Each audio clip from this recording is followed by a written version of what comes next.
All right, we're going right into it. This is the top best loadouts that are meta in Warzone 2. Now, I'm starting out with the TACTIQUE, and I'm also going to give you an alternative, but this is all going to be just for the one setup. So the TACTIQUE is the top meta AR at the moment, but the TAC-56 is a safer version. So this is the most bang for your buck. The only downside is there's a little bit more recoil for this build. It hits harder though, and it has so much more range. So to start out with the TACTIQUE, we have the Custovia DX90. We put the bullet velocity to 0.84 inches, and then the recoil smoothness to 0.90 ounces. This is the best tuning for it, and then we're going to move on to the 18-inch precision 6-barrel. Tuned it to max out the damage range and 0.39 pounds for recoil steadiness. I put on the FTAC Ripper. The aiming auto stability is at 0.23 inches, and the recoil stabilization is at 0.80 ounces.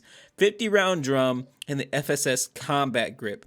I put the aiming auto stability to 0.35 inches, and then the recoil steadiness to 0.65 ounces. If you don't want to use this, then you can actually use the TACTIQUE Brute Stock.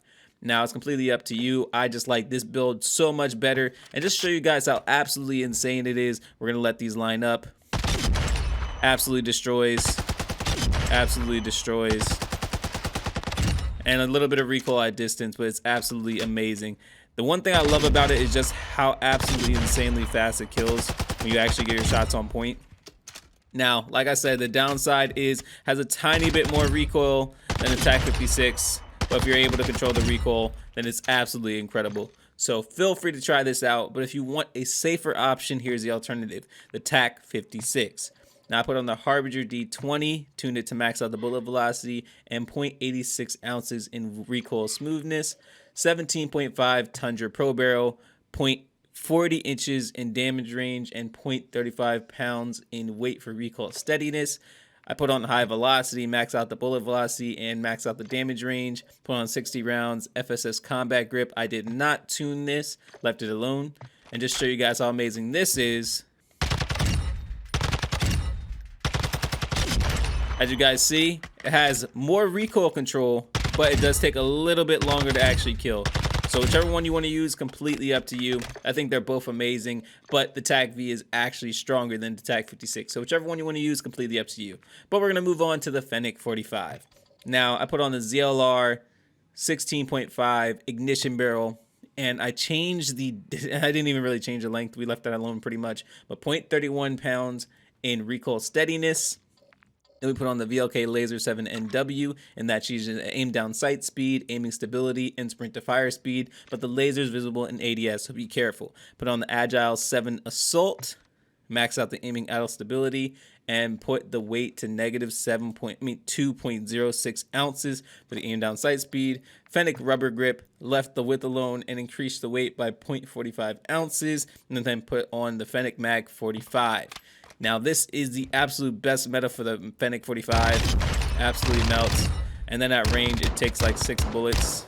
So it's up to you, whichever one you want to use. I really do suggest this. I don't recommend using like a build with the covert force just because it's going to be super smoky. You're not going to be able to actually see where you're shooting. With this, it's not going to be smoky. It's going to be completely clear. Your line of sight is going to be great, and you're going to get plenty of kills with it. Next, we're moving on to the RPK. Now, the RPK is honestly a fan favorite still. I genuinely love using this weapon regardless of any situation I'm in. I'm able to use this close and long range, but just to show you guys how amazing it is, I put on the Polar Fire S, put on the bullet velocity to an increase of 0.32 inches, and then a weight increase of 0.32 ounces for recoil smoothness. The TAC 597 barrel, put the damage range increase to 0.21 inches, and then the recoil steadiness increase to 0.21 pounds. VLK 4.0 optic, Demo X2 grip, didn't mess with the width, but increased the weight by 0.74 ounces. High velocity, increased it, maxed it out, and damage range is 0.43 Gs. And then to go into the firing range, show you how good it is. Absolutely melts. And then at distance, I think it's tolerable. Has a pretty decent reload. Not the fastest, but it's actually decent. And remember, I'm not even like crouching or anything like that, so I think that this is decent. I think it's a solid build overall. If you don't want to use the optic, then you can go with maybe one of the stocks for more recoil control or anything along these lines. I think any of these are actually pretty solid, except maybe the Pro Light. I don't really think you should use the Pro Light, but everything else is pretty solid, whichever one you want to use. Or if you want to change the magazine to a 100-round drum, completely up to you, but I think 75 is already enough. Then we're moving on to the mini Bach. The mini Bach is absolutely a sleeper that not many people I really know is that good, but we put on the X10 RR40, max out the bullet velocity and increase the weight by 0.45 ounces.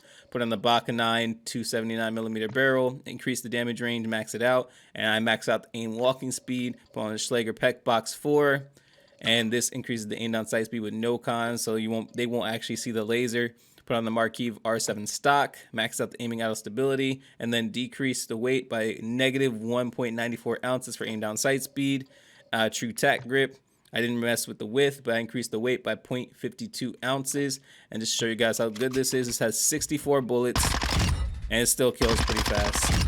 So, in my opinion, I think this is something you can try out. It has very little recoil. It's basically like, I guess you could say like the Bison or that Bullfrog. That's what it is. The Bullfrog from the original Warzone. That's kind of the equivalent of it.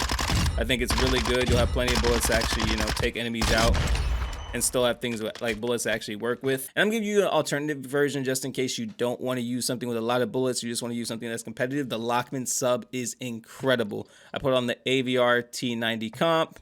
I didn't really change the length. I increased the weight by 0.13 ounces. Put on FTAC M sub 12, max out the damage range, increase the recoil steadiness by 0.32 pounds. Put on the LM stockless mod. Put on the 40-round mag, and then put on the phase 3 grip. Increase the aiming out stability at 0.18 inches and recoil stabilization by 0.31 ounces. And to show you guys how good this is, you still have amazing movement and you have very little recoil on your gun. So it's pretty much the best of every world. The downside to this gun is it actually takes a few bullets to kill a long range. Now I don't really know why that is. Maybe if you had something that increased the damage range, then it might not be that. But at least short to medium range, this is extremely competitive. You're going to be able to melt the enemies incredibly fast. In fact, I might go as far as to say that this is as competitive as the Fennec. So if you want to use this, feel free to use it. But last but not least, let's go over to the M4. The M4 is such an amazing weapon, and I think that it's probably one of the more slept-on weapons. Put on the Harbinger D20 for bullet velocity, high tower 20-inch barrel, max out the damage range and recoil steadiness. Also, I tuned the recoil smoothness to 1.4 ounces for the Harbinger D20, 5.56 high velocity. I've increased the bullet velocity by 5.52 for the load, and for the weight, I increased it by 0.20 Gs. Put 60-round mag, SAKIN ZX grip. I did not tune it. Just show you guys how good it is. Literally a laser. Now, long range might be the only issue, but I mean, honestly, you guys see how fast I actually melted, so as long as your shot's actually on point, you'll do really good with it. It doesn't really move. Now, the only thing I would consider is if you don't want to use the SAKIN ZX grip, you can take this off. You can put an OPTIC on, really an OPTIC of your choice. I see a lot of people using the AIM-OP V4, so if you want to use that, I mean, we can just show you guys how it looks. If we use AIM-OP V4, no recoil, no recoil, practically no recoil, and this is without me actually holding it down. Now, one of my personal favorites is actually the VLK 4.0 OPTIC. Just to show you guys, I think it actually controls the recoil the best. No recoil, no recoil, and slightly bit of recoil, but I still think that it's much better than a lot of the other ones. A lot of people like using the SCHLAGER 3.4, and I just think that it gives a ton of recoil, in my opinion. So look at what the SCHLAGER does. I just think that the sight actually bounces around way too much. Like I said, I'm not holding it down, so this is literally just the raw recoil pattern. So this is why I like the 4.0 OPTIC the best. But if you don't want to, like I said, you can just use the SAKIN ZX grip and you'll be good to go.